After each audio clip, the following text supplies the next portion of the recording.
বন্ধুরা, আমার রান্নাঘরে তোমাদেরকে স্বাগত জানাই। তোমাদের কতদূর রান্না হলো? আমার তো পুরো কমপ্লিট করে নিয়েছি রান্না। কি কি রান্না করে নিয়েছি একটু দেখাই। করে নিয়েছি একটু উচ্ছে আলু সেদ্ধ, গাজর সেদ্ধ, আর করে নিয়েছি দেখো, আমার নাতনি তো নিরামিষ খেতে চায় না, একটু মাছ ভেজে নিয়েছি ওর জন্যে, একটু আলু ভেজে নিয়েছি, সঙ্গে নিয়েছি বিট ভাজা। এটাও একটা শীতকালীন সবজি, শীতকালেই বেশিরভাগ খাই আমরা। আর করে নিয়েছি দেখো শীতকালীন কিছু সবজি দিয়ে একটু পাঁচ মিশালের তরকারি, ঘরে কিছু ছিল, এইভাবে আমরা একটা তরকারি করে নিই।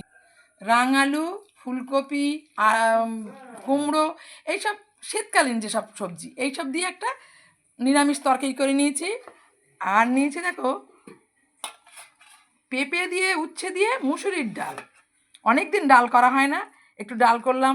মেয়েরাও রয়েছে তো, নিরামিষ আর কি করব, এই টুকরো টুকরো অনেক কিছুই করতে হয়। আর মাছ মাংস হলে কোনো অতটা ভাগে করি না। সঙ্গে রয়েছে ভাত, এটা তো থাকবেই, এটা না হলে বাঙালির মজা হয় না। বাঙালি হচ্ছে ভেতো বাঙালি, এদেরকে ভাত ছাড়া এরা শান্তি পায় না।